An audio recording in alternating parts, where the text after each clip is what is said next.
Yeah, we all love audio. We all love Bluetooth. Some hate it. It's super interesting, and from generation to generation, there are more and more possibilities. And in BTLE 5.2, we suddenly had some BT audio, and which looks fantastic on the first glance. As a developer myself, I say, hey, that's nice, a lot of ideas, but it's not without security issues and without problems. On stage with me, I have Frida and Dennis. Both work as pen testers in IT and especially IoT. And they're going to talk about these issues and maybe some solutions. Let's be surprised. Warm welcome to Dennis and Frida.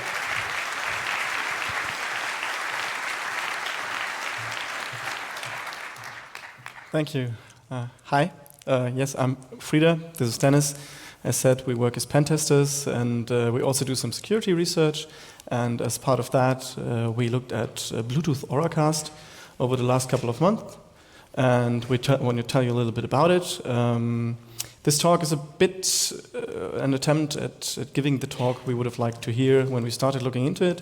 Because when you ask questions about what the hell is Bluetooth Auracast anyway, how does it work, and especially if you have a security mindset and want to learn something about what are its security properties, you very early hit a wall, because there is marketing info and very low-level explanations, and then there's the specification. We want to cover some middle ground here and tell you also what we found when we looked into the specifications and endured its sheer vastness. And yeah, Dennis is going to start ahead with, telling you what the hell Auracast is. Yeah, so what is Bluetooth Auracast? Essentially, it's Bluetooth low-energy audio broadcast. So you can send audio data, and multiple people can receive the audio data without any interaction. It was initially designed as a hearing aid feature, and it was introduced in 2019 with Bluetooth Core 5.2. While it was introduced in 2019, actual implementations are only now starting to arrive. So Android is currently implementing Auracast, and there are also a few boxes that you can, for example, connect to your TV to broadcast the audio. And there are also some hearing aid implementations starting now. Potential applications for Auracast is firstly, of course, a replacement for hearing aid coils. So, for example, imagine you're in a lecture room and you have hearing aids and you want to listen to the audio. You can join the Auracast broadcast to receive audio data. But the great thing about this is that you can also send out multiple different streams, for example, for different languages. So let's say there's a talk in English, but also a translation in German and Polish, like here. You can basically broadcast these different audio streams. They're all synchronized to real-time data, and if you want, you can then just choose one of these languages, join your hearing aids to them, and you will receive this specific audio data synchronized. Also, of course, audio sharing. So if you want to share audio with like a larger amount of people, you can just do this and anyone can join this broadcast without any interaction needed. So this scales up very well because it doesn't matter how many people listen to the stream, the broadcaster just broadcasts and everyone that wants to listen can join and listen to the data. The marketing material of Auracast also introduces things like TVs in sports bars. So there's one example where you can sit in a sports bar with, for example, different TVs and different types of sports playing. So you could join the audio of one specific sport and then you can listen to that audio without being distracted by other audio. I don't know if this is like a real, very good use case, but it's an example. Also, something like airports and train stations. This is a good example, I think. So imagine you're sitting at a gate, you want to listen to music, but there's also a lot of noise around you, and there are a lot of different gates, and then there are a lot of different things that people tell. There's like paging for passengers or gate announcements, the plane is boarding now, but you would like to listen to your music, blend out all that noise, but you would also like to receive the information from your gate. And this is possible with Auracast because it also introduces different types of audio. So you can have your music playing, which is classified as music, and then you can join the gate stream, which could be classified as something like announcements, and announcements could have like a higher priority. So the device could lower the volume of your music stream and then play you the announcements of the gate. So for example, that you don't miss you being paged or your plane boarding. And of course, another thing you can do is what they're doing here at Sendezentrum. I think it's just downstairs from here. They're broadcasting their podcast recordings live with Auracast. So if you want to try that out, you can do it right here. And Auracast essentially looks like this. So there's a transmitter, which could be your phone, your TV, some kind of audio transmission device. Then, of course, you also have a receiver, which is your headphones or speakers or hearing aids.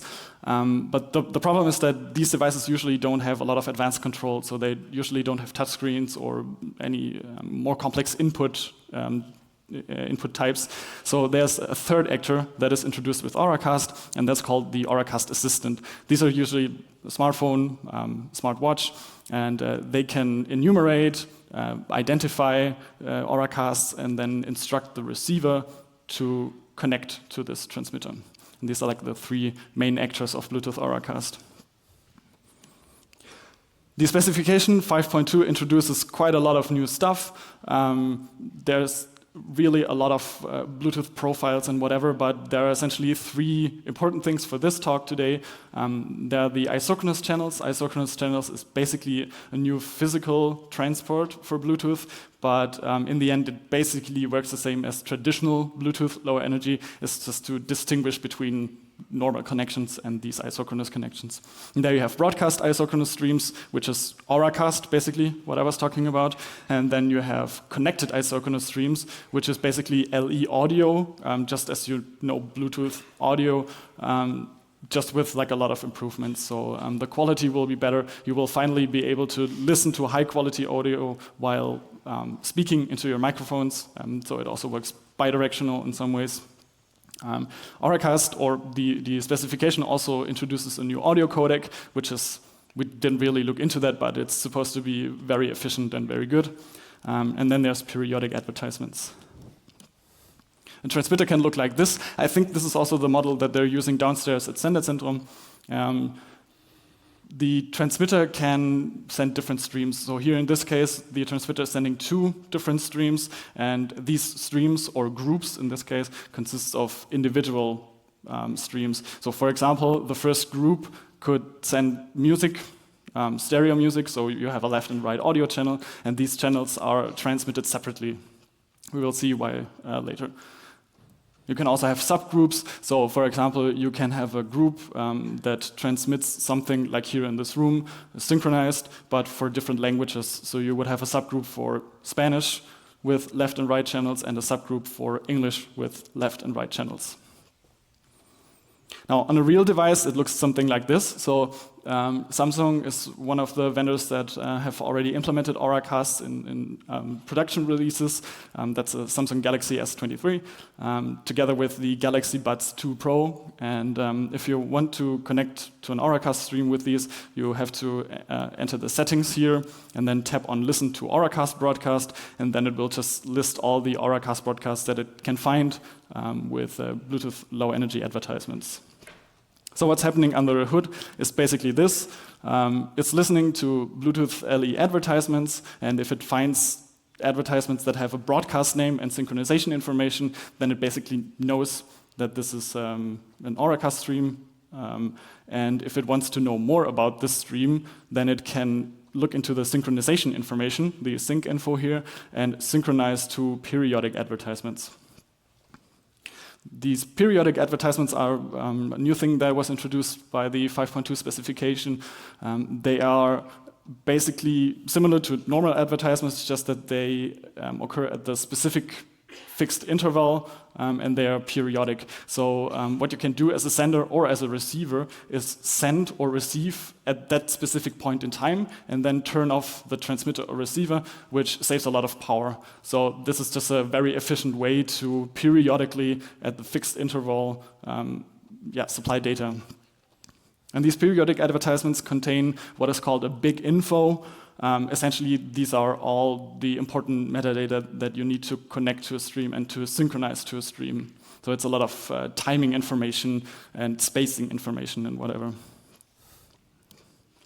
So when you have connected to a broadcast, or when you are synchronized to a broadcast, it basically looks like this. You have the transmitter, and then you have the receivers. And if you have, for example, a stereo broadcast with left and right earbud, then the earbuds will receive individually the stream. So there's no need to receive the whole stereo signal. There's no need to do synchronization between the two earbuds. The synchronization is just a property of the isochronous channel itself. So it will always be guaranteed to be synchronized. And to do that, especially without interaction between broadcaster and receiver, there's a lot of stuff going on with timing and spacing information. I will just briefly go over this in detail. It's much more complicated, but yeah, we don't really have the time to go into all these different values, and they have a lot of different names for things, which makes it very complicated to read the specification. So what you'll need is something like a start or reference point that you can synchronize, and this is called the big anchor point. Then for each stream or each group, you basically have an interval where each new packet or each new data is arriving. In this case, we have two separate streams for left and right. So in each interval, there will be 2 packets or more, depending on the configuration for each stream. So essentially, you will need to know the interval, you will need to know like the reference point, you will need to know the intervals between the individual packets, and then you can receive the broadcast data. There's no interaction needed, you just need this information, and then you can listen to on the radio layer at the specific times to receive the information. There's basically 2 types of packets. There's of course the data PDUs. These are audio data, and then there are control PDUs. They have currently only specified 2 different control PDUs. One is a termination indication. This is just for the broadcaster to indicate a termination. So when the receiver receives this, it knows that the stream has ended, or that the song is over, or the movie is over, whatever. And the next one is the channel map update, which we will talk about later. If you click on one of these broadcasts on your smartphone, something like this might occur. So there's actually the possibility to protect broadcasts with a password. And yeah, this is where things got interesting for us. Yeah, okay, exactly. For the next part, we're going to talk about Auracast security. And what we heard so far might raise the question, what the hell, why we're talking about security anyway? This is public broadcasts. This is essentially someone screaming into a room. Where the hell does security come into play? Well, as we saw, there are passwords. So there is some type of security.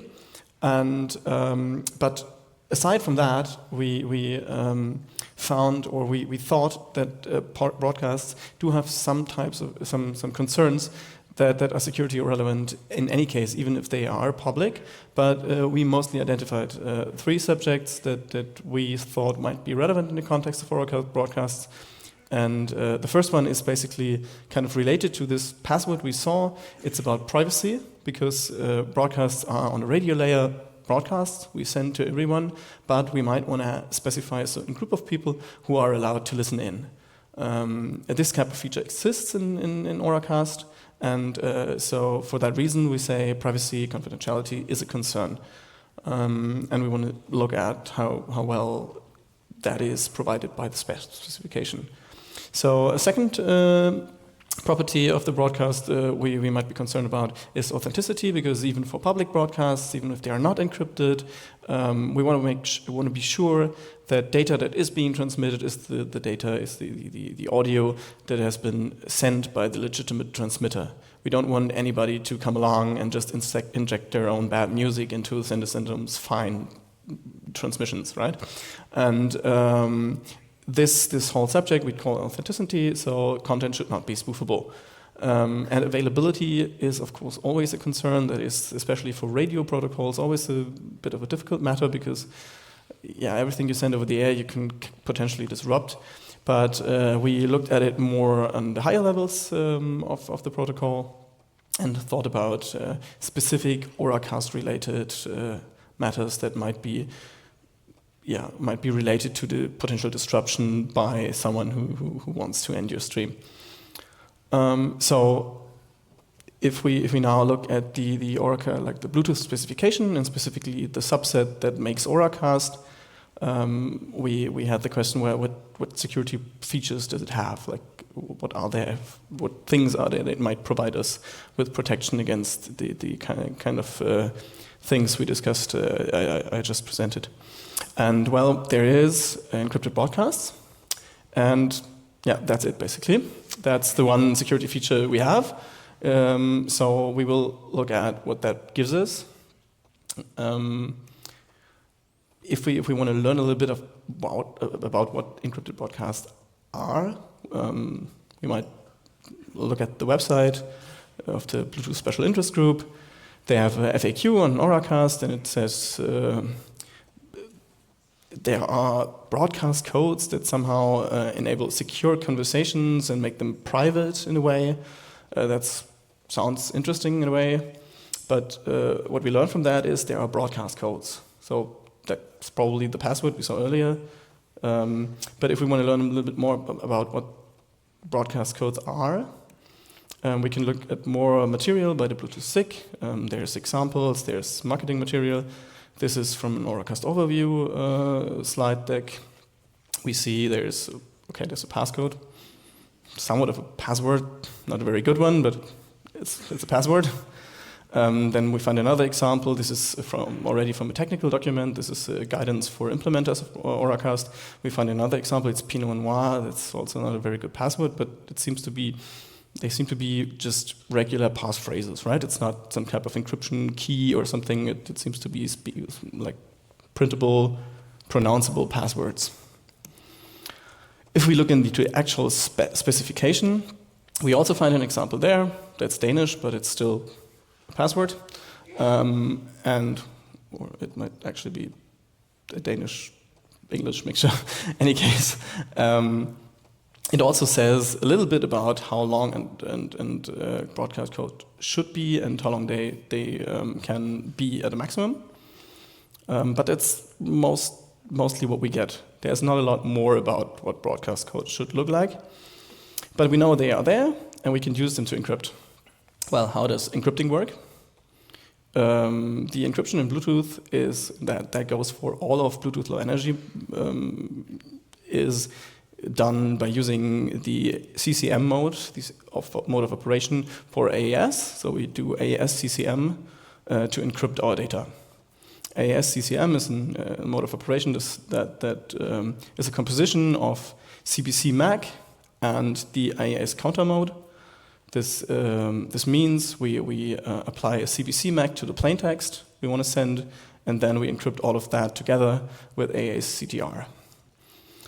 This gives us an authenticated encryption scheme, and we can also have, just to say, authenticated data, meaning something like a header or something that is not being encrypted but also protected by the MAC. So this is how encryption and also authentication works for Auracast as well. So if we put this a little bit together, we have this kind of scheme. We have music. We encode it using the RC3 codec. That is the input to our encryption routine. We have AES-CCM. Then we have broadcast codes that look like, for example, this burner house. Sorry, my Danish sucks. And so we need an AES key to encrypt our data, and we have a broadcast code. Something is missing because this broadcast code is not an AES key. AES keys are if we talk about AES 180-bit, we have 16-byte keys, and this is not 16 bytes. This is not an AES key, so something must be happening. If you're know something about crypto, you know we're looking for a key derivation of some kind, and there is one. If we look into the specification says, okay, key derivation works like that. You call the H7 function, the H6 function, and then the H8 function. Okay, whatever that is. You can, of course, find them in the specification. They are defined, and they are not very complicated or convoluted. They're just a bit awkward. What they do is using AES CMAC, which is also a MAC scheme built atop AES. H6, for example, is just one invocation of AES CMAC. H7 is just the same. H8, in turn, is two invocations of AES CMAC. So if we put this all together, this is basically what the specification says, how the key derivation works. And if we solve this a little bit and put on the slide what's actually happening, it's basically this. We have our broadcast code. We use that as a key for an invocation of AES CMAC. As data, we put in the static string big1. The output of that we use as key for the second invocation of AES CMAC, and we put in the static string big2 as data. Then we do basically the same thing again, only we're now not encrypting. We're now not using a static string as input, but we're using something called the GSKD. That's a value that's publicly broadcasted in the big info. And then we do another invocation with a static string big3. So this is the whole process that leads from a broadcast code to something we use as AES encryption key to encrypt our audio when we have an encrypted broadcast. So now we know what's basically happening if we have an encrypted broadcast. Question is, what is the specification actually trying to achieve with this? I mean, what does it say encrypted private broadcasts actually give you? How secure are they? Well, the guarantees the specifications gives us are basically none. It doesn't say anything to them. It's a bit harsh to say it like that, but it's not entirely wrong. The specification really spends no time in explaining its rationale for anything. They just do that, and you get encryption. And so a question we might rather ask is, what security properties can this give us, what we're doing? Not because the specification won't say. We have to look at it ourselves. So if we think of our concerns from earlier, we have privacy. Okay, that we address with encryption. The encryption is fine. There are reputable cryptographers who hate CCM with a passion, but it's fine. And then we come to the key derivation, because that is what we also need for the encryption. That's not fine. That's bad. Because this is a key derivation, and this is an okayish key derivation if you do specific things. If you want to try using a key you already have that is a cryptographically secure key but has certain properties you don't want, and you want to transform that to a different type of key, this would be a fine key derivation. But that's not what we're doing here. We're using passwords, and if we trust the example materials, not very good ones, and we try to make a secure key out of it, and that's not what this does. So this is bad, and the broadcast codes, they are also bad. They are the third component, basically, of privacy and encryption we have here. The examples are bad. The specification only says it should be something that's between 4 and 16 bytes of length. That's all the guidance we get. And the examples are worse. So let's say we make it yellow, the privacy. Authenticity, well, if you remember how you sync to a stream, then it's explained. You sync to the intervals, you listen in at the appropriate time. If you just decide to send instead of listening, you'd be, well, spoofing messages. That is for unencrypted streams. If your broadcast would be encrypted, you would need to do that, as we saw earlier, to encrypt data, to make it valid data for an encrypted stream. Well, anyone can do that who has this broadcast code. So this means we have some kind of authenticity protection against spoofing against someone who does not have the broadcast code. But anyone who's a legitimate participant of the stream is also a potential transmitter, because there's just no authentication amongst the group of people who are allowed to listen to the stream. That doesn't give it, that doesn't make it yellow. That makes it red. Just a brief word for availability. As we said before, availability with radio is always a bit difficult because you will always be able to jam if you just have enough money or resources. But there's one small thing. Bluetooth usually applies adaptive frequency hopping. What this is exactly doesn't matter here right now, but it's basically a property of a connection that is just shared between the two parties, and it was originally just planned for resiliency reasons and not for security. The problem is if you now have a broadcast that anyone should be able to listen in, then anyone needs to know about this property. So it's no longer shared property between two individual partners in communication, but it's something everyone should know, which sort of makes it easier to attack this property. But it's not a security boundary. It's not planned as a security feature, so this is not necessarily something that we want to mention as bad here. However, we did find a few things that are bad for availability, but for timing reasons, we will unfortunately have to leave them out today. But yeah, so this will also get sort of red. Trust us. Okay, so now that we've been talking a lot about the security of Auracast, let's get into actual attacks. So firstly, I will talk about something that was already released about 2 years ago, and then we will quickly get into one of the things that we identified. There is more, but yeah, again, timing, it's difficult. You will learn about that later if you're interested. So the first thing is Bison. Bison is a paper that was released about 2 years ago by people from TU Graz, and this is basically a hijacking attack. So an attacker can take an unencrypted Auracast broadcast, attack it in such a way that the attacker can divert victims from the original stream and make them listen to the attacker-controlled stream. And the general idea behind it is actually very simple. So again, if we remember how the transmission of individual packets works, I mentioned that there is a second type of packet, namely the BIS control packets. And what they're doing is they're basically injecting a control packet. And if we remember what types of control packets we have, they're injecting a channel map update. So everyone that receives the attacker control packet will receive a channel map update, which will update this channel hopping frequency. Basically, there is a set of sub-channels that are used during Bluetooth communication where the sender and receiver have to hop in between. So Bluetooth doesn't transmit at one fixed frequency, but it hops around. This is what I've been talking about earlier. And as I said before, in an Auracast, this has to be known by all participants, by all listeners, so that they can listen to the broadcast stream.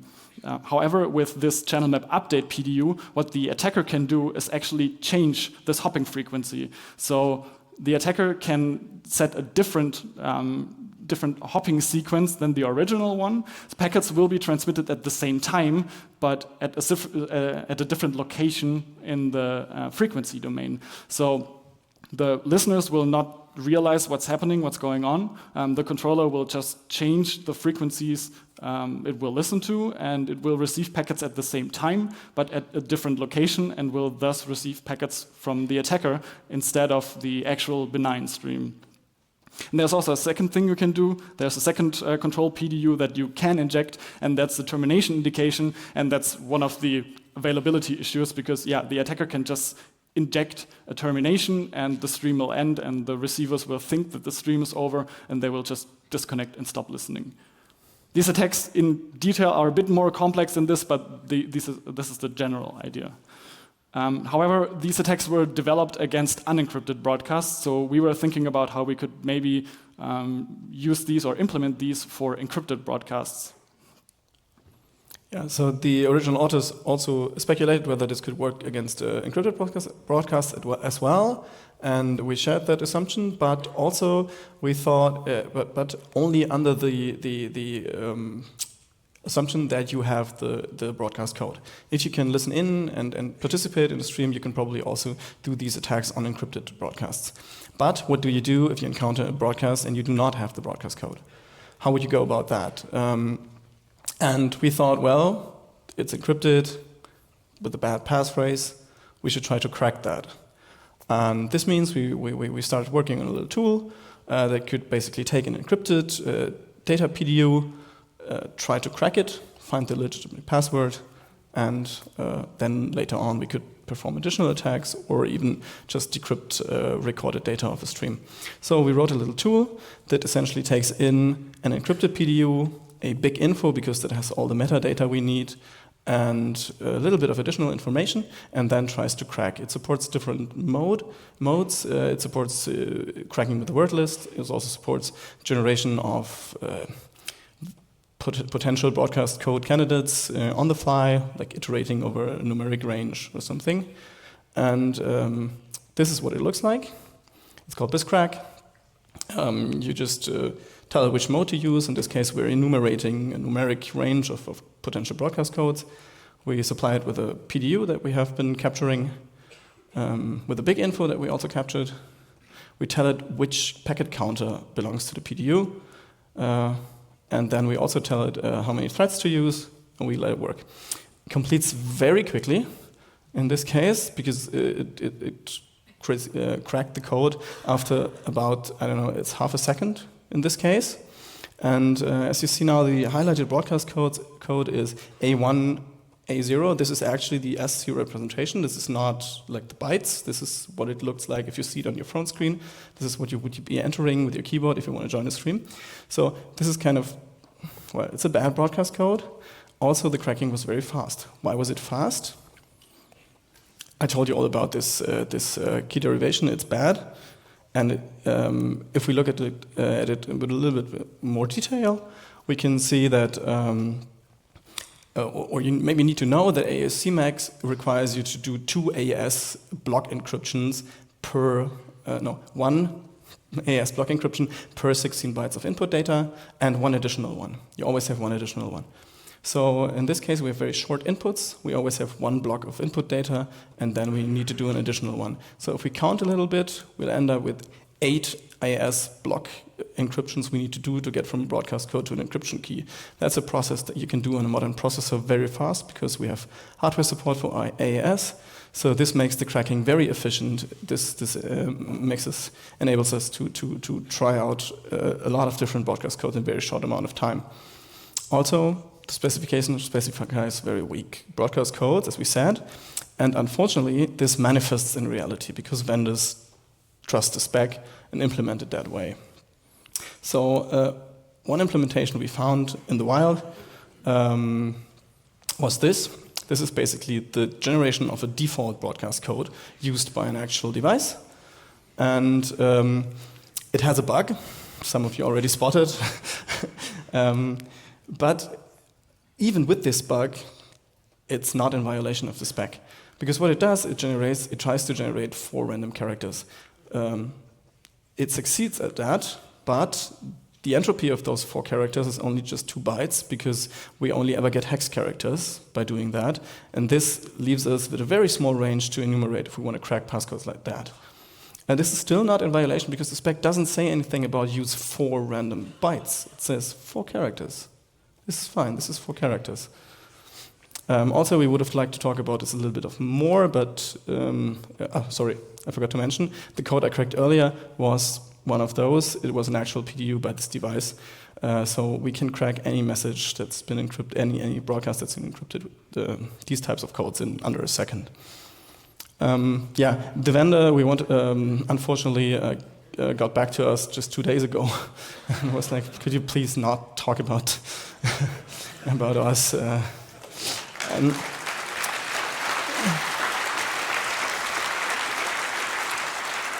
It's a bit unfortunate that the reason for that is that they didn't have the time to read what we wrote, but we decided to comply because they really didn't have the 90 days, and we were like, okay, it doesn't really serve a purpose here to just name and shame because we see the specification at fault, not really the vendor. Okay, this is just to get a feeling on cracking speed on a mid-range laptop. You'll get these types of speed. So going through all of rock.txt, it takes you 10 seconds. Numeric codes you can crack very, very efficiently. So broadcast codes need to be good if you want to have security with Auracast. As I said, the cracking tool runs on a captured PDU that is encrypted. Well, when we started looking into this, there was no tooling to capture such a PDU or a big info or anything like that. There was just no tooling to interact with Auracast, so we built some. Yeah, so the gist is that the main stuff that you need for Auracast is implemented in a Bluetooth controller. And these are usually separate chips on your device, on your smartphone, laptop, whatever. And it's really difficult to get them to do something that it's not supposed to do. So, for example, just dump raw Bluetooth packets, and especially not raw unencrypted Bluetooth packets in order to crack them. So yeah, we had to spend a lot of time to build something. And we were able to actually get something together. And we have a small video that basically demonstrates the attack in its entirety, with the stream being started, capturing the packets, then doing some stuff to get the packets in the right format for the cracking tool, and then you will see the cracking again, this time with a wordless approach. So here you can see, this time on a Pixel device, an Auracast broadcast being started. Then we're starting our Auracast hackers tool. If you know and like Bluetooth CTL, you will recognize the types of commands. We're scanning, it finds two broadcasters. Then we're scanning for the big info, which is, as you remember, maybe the synchronization information required to synchronize to stream. And then, yeah, we also get some stuff, some metadata stuff. But then we can start dumping. And we don't know the broadcast code yet. So these are raw encrypted PDUs that we're dumping. And yeah, it just gives us the command line. We're running the cracking tool again, and there it is. The password was butterfly.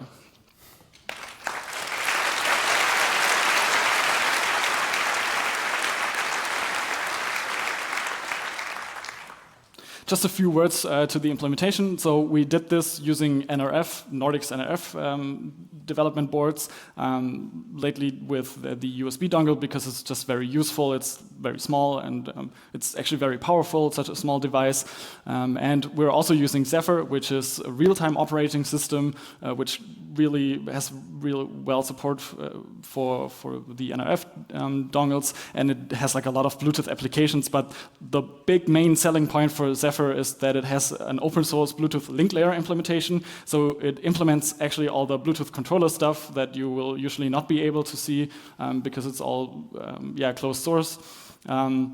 So we were able to just patch around in the link layer and do a lot of raw radio stuff in the link layer. It's really, really great, and it's great for tooling for Bluetooth and for hacking stuff. I could talk about this for multiple hours. We don't have a lot of time for this. So if you're interested, come talk to us. We also have a few of these dongles available if you want to play around with that stuff. So to conclude, what can you do? What can we do? We try to do this a bit more on a higher level because, again, there are a lot of technical details that you have to take into consideration, but we try to summarize this a bit. So for you as users, the most important thing, if you're using Auracast broadcasts with encryption, you just have to choose a good broadcast code, because you have to think about this as if it were an AES key. You will usually not be able to create a completely random 16-byte string, but what you can do is just to set it to something random with 16 characters. That's the best thing you can do, and it's fine, I would say. Cryptographers will probably hate me for this, but it's fine for everyday users, but don't use it for anything highly sensitive. We also don't have forward secrecy here, so use it for listening to music and streaming stuff and whatever, but don't use it for highly sensitive content. Yeah, that's just on this forward secrecy thing. Remember that everyone can capture your broadcast and go ahead, crack it over the course of a year and decrypt it. So, yeah, take this into consideration. Don't use it in high-value meetings. For vendors, please generate secure default broadcast codes and educate the users. So don't create very short broadcast codes, and maybe create a requirement that they're 16 characters. The Bluetooth spec, this is a bit more complicated, but yeah, the gist is basically improve the key derivation, do an actual key derivation, so we have a proper AES key, and please discuss security properties. Please justify decisions you take. So, I don't know, please put down why you're using this type of key derivations so that other people can think about this and can try to understand why you're doing things this way. But Auracast is really cool, so there are a lot of things it enables us to do. It's also like a very good feature for hearing aids and for accessibility. And also Unicast LE audio, the non-broadcast variation of that, is probably fine, probably because we didn't really look into that yet, but it is based on the traditional Bluetooth LE connections, but it brings you all the advantages of these isochronous channels. So yeah, that's really cool. If you're interested, hit us up. As I said, we have some of these dongles lying around if you want to play around with it. And there will be a blog post at the start of next year, hopefully, where we will get into more technical details. Right. Thank you very much.